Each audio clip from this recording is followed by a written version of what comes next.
in search of the Group of Seven is having, particularly on the tourism potential and the challenges because of the lack of the passenger train that we're going to be facing. Carol and I both serve on a working committee of the Ontario Tourism Marketing Board. And I'll talk about that in a few minutes, some of their initiatives. But it can be very impactful to what we're talking about tonight. A little bit about the movie, Painted Land. It is circulating.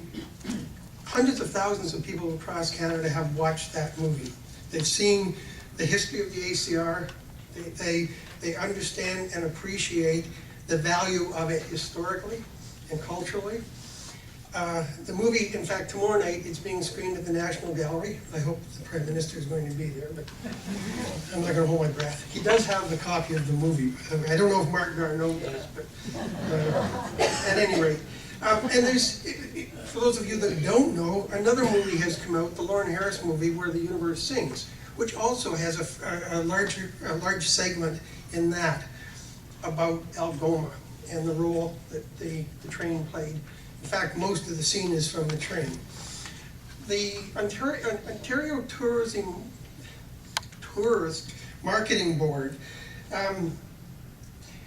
sort of on the heels of a lot of initiatives, partially our movie, partially what Algoma Kinniwabi has been doing, Tourism Sault Ste. Marie has been doing in terms of branding the city with the Group of Seven. On the heels of the Steve Martin's initiative with Lauren Harris and all of the international exposure to the Group of Seven, there's an awful lot of focus on this area. And the Ontario Tourism Marketing Board has started an initiative, and Carol can say maybe a bit more about that in a minute, but we're looking at, in fact we're meeting tomorrow, but we're looking at creating a triangle between Toronto, Ottawa, and Sault Ste. Marie. And I am on record as one strong advocating the potential here, the tourism potential around the Group of Seven, around First Nations, around the history and heritage that the train gives us access to. Roads certainly don't. I'm also on record as telling the Ontario Tourism Marketing Board and anyone else that would listen, we cannot fully develop these initiatives without the tourist, or without the passenger train. The tour train does not allow the full experience. It's part of the fabric, but it just does not allow us to really fully develop in a meaningful way what the economic potential can be for this area. So Carol, maybe you can. I don't know if everybody's aware, we did some, in partnership with Tourism Northern Ontario and the Trillium Foundation and FedNor and anybody else that I could pen an application to, we did interpretive installations in the Algoma region based on the Group of Seven.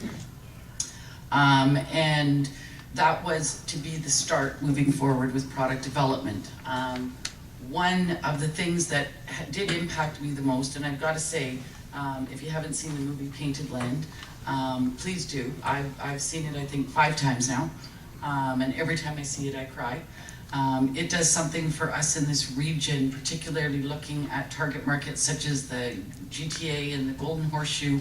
It takes the wild out of the wilderness because it tells the story of there's not really a deep dark hole that you fall into after Barrie that you can never find your way out of, that a lot of people, our own Ontarians, feel about the North. Like I go to sport shows, I can't even tell people I'm from the Northern Ontario because they think I'm from Orangeville, and I'm not lying. Like they don't understand the geographic landmass of the province of Ontario.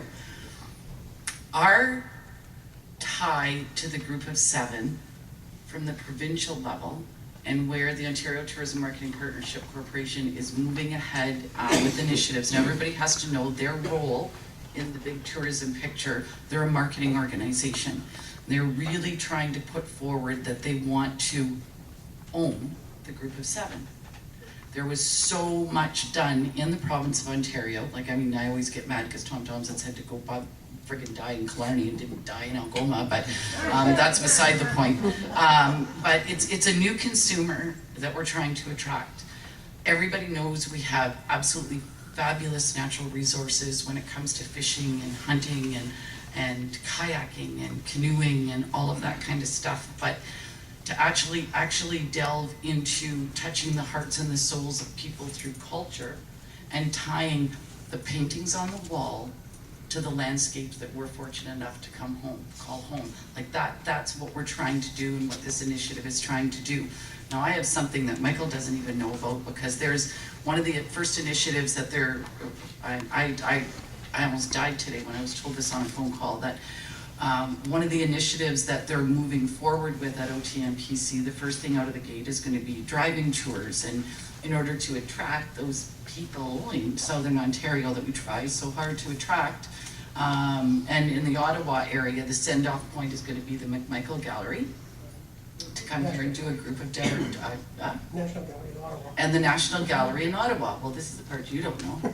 The National Gallery sits on the committee, as does the McMichael Gallery. And just so you know, in the yard of the McMichael Gallery is an Algoma sign depicting the group of 7. So the McMichael Gallery's been a partner for a while, and the National Gallery told Ontario Tourism Marketing Partnership that they would be part of the program, but only if they could be linked with Algoma.